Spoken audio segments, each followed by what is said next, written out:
до чего же красив жемчуг, как многорадужно переливаются перламутровые камушки. Говорят, его собирают со дна океана. Интересно, откуда он берется на дне морском? Может, у султана спросить? Он-то наверняка знает.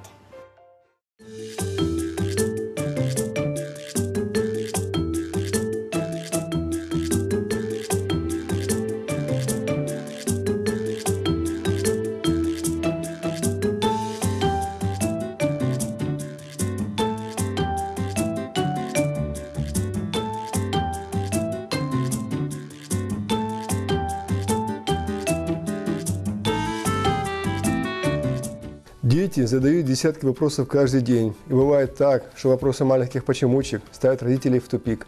Меня зовут Султан. Я готов взять часть детских вопросов на себя. И каждый выпуск нашей программы даст ответ минимум на один детский вопрос. Сегодня я вам расскажу о жемчугах. Султан, а откуда берется жемчуг? Жемчуг происходит из морей и океанов. Он образуется в полости живых существ. Моллюски живут в раковинах. Видела раковины? Ракушки, раковины всякие морские. Вот есть такая раковина, в которой вырастает жемчуг. Он образуется от того, что песчинка, попадая в полость этой ракушки, обволакивается этим веществом, перламутры. И получается такой красивый камень, жемчуг. Вот попадает внутрь песчинка, и организм этой ракушки, этого моллюска, вырабатывает такое вещество. Чтобы ей не было внутри больно, эта песчинка обволакивается веществом, таким же веществом, как стенки ракушки. И получается красивый камень, жемчуг. Раньше целые деревни, которые жили в теплых странах на берегу океанов, занимались тем, что добывали жемчуг морской. Он стоил очень дорого, ценился очень высоко, и его продавали. Например, такой город Дубай, слышала? Вот Дубай стал таким ультрасовременным городом только в середине 20 века, когда там нашли нефть. Нефть дала толчок развитию, дала огромные деньги, капиталы, а до этого это были поселки, в которых жили именно ловцы жемчуга. Представь, люди ныряют на большую глубину, рискуют жизнью и добывают жемчуг.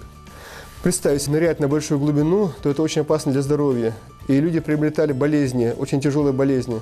Плюс к тому еще в воде много опасностей. Акулы, всевозможные хищники, электрические скаты. Это большая опасность была для тех, кто нырял за жемчугом. В очень тяжелых условиях, с большим риском для жизни люди добывали жемчуг. Вот Дубай, на этом месте, где сейчас город Дубай, раньше там были деревни именно ловцов жемчуга. Целые поселки этим занимались. А сейчас жемчуг выращивают в специальных фермах. Специально эти моллюски разводятся, туда добавляется песчинка, вырастает жемчужина, и уже это поставлено на поток. Тут уже наука подключилась, как их выращивать, как производить жемчуг. И люди получают такое прекрасное украшение, как жемчуг. А какие еще бывают драгоценные камни и как их получают? Все драгоценные камни – это минералы. Их получают из земли, и образуются они при разных условиях.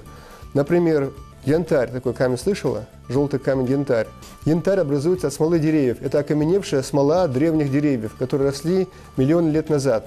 Это очень красивый камень, янтарь. Он так очень приятно выглядит, чуть-чуть просвечивается желтым цветом. Все думали, что это природный камень. Но каково было удивление ученых, когда внутри этого янтаря обнаружили маленьких насекомых, окаменевших, застывших насекомых. С этого люди поняли, что это смола деревьев, которые росли тысячи, миллионы лет назад и от времени окаменели под землей. Очень много янтаря в Калининградской области, это в центре Европы. Также известны камни топаз, изумруды, сапфиры, бирюза. Султан, а какой самый дорогой камень? Дороже всех ценятся, конечно же, бриллианты. Они изготавливаются из алмазов. На свете самый прочный камень, самый прочный минерал из естественных, из природных – это алмаз. Вот из алмаза изготавливаются бриллианты, самые дорогие. Бриллиант, он основан на углероде. Есть такой химический элемент – углерод. Из него же получается графит, который есть в простом карандаше. И тот же самый алмаз – это тот же самый графит, только формула другая. По-другому соединены атомы графита, получается алмаз. Вот самый прочный на свете – это алмаз. Из него делается самый дорогой камень – бриллиант. Он очень красивый, переливается. У бриллиантов есть оттенки всевозможные. И чем экзотичнее оттенок, тем он дороже ценится. Представь, алмазы – самые прочные камни на свете, самые прочные минералы. Получается вопрос, напрашивается, если они самые прочные на свете, как их обтачивают, как из них делают бриллианты? Если он прочнее всего, получается, нет такого точила, нет такого инструмента, который бы мог обточить алмаз. Также получается. Ну, об этом умные люди догадались, как поступить. Они взяли два алмаза и стали тереть их друг об друга. И получается так, что эти алмазы шлифуются, и из алмаза получаются великолепные бриллианты. Самая сложная, самая замысловатая огранкой, очень красиво переливается, отражает лучи солнца, играет на свету и производит незабываемое впечатление. Очень красиво выглядят бриллианты, и из них делаются самые дорогие украшения. Чем крупнее бриллиант, тем выше его стоимость. Как любопытно было бы увидеть жемчуг в раковине. Есть у нас такая возможность, и для этого мы переходим к самой интересной части нашей программы – эксперименту. А помогать мне в этом будет автор этого вопроса Барсигян Стелла.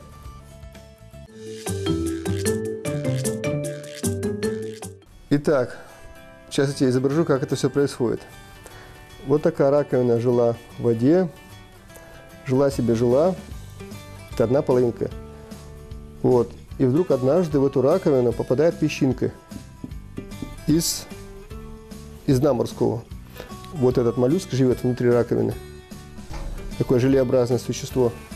И вот попадает, например, песчинка на полость этого моллюска, на его тело. Песчинка вызывает дискомфорт у этого моллюска.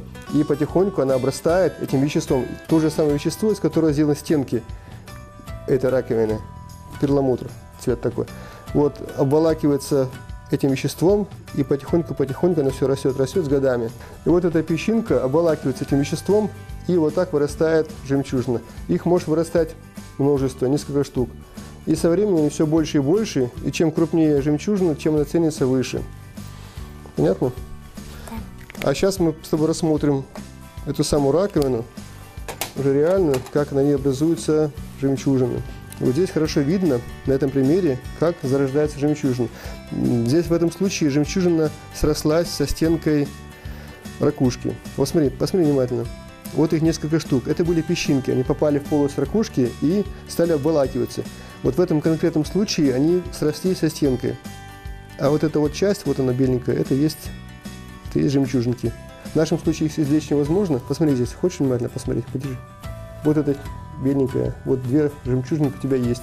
У меня побольше, вот у меня их тут не знаю сколько, ну, четко видно, как они растут. И именно то, что они вырастают из того же вещества, из которого сделаны стенки ракушки. Ух ты, как интересно! Никогда не видела, как образуется жемчуг. Спасибо за интересный рассказ.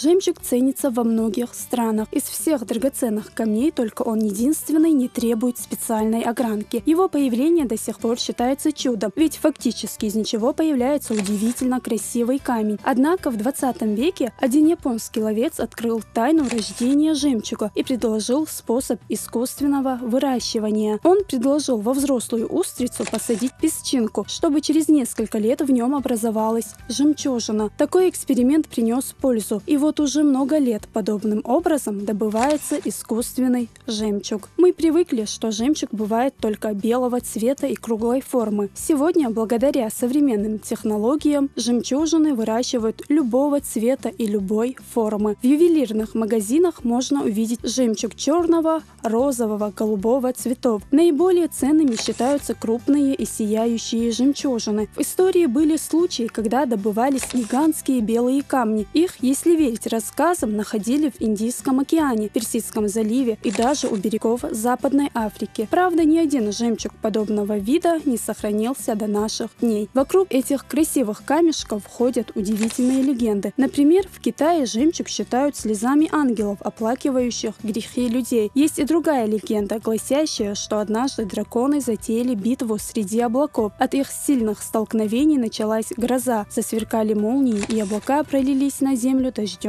жемчужин. Как бы там ни было с древних времен, жемчуг символизирует любовь, счастье и процветание. Несмотря на то, что ему приписывают магические и целебные свойства, на первом месте все равно остается его красота.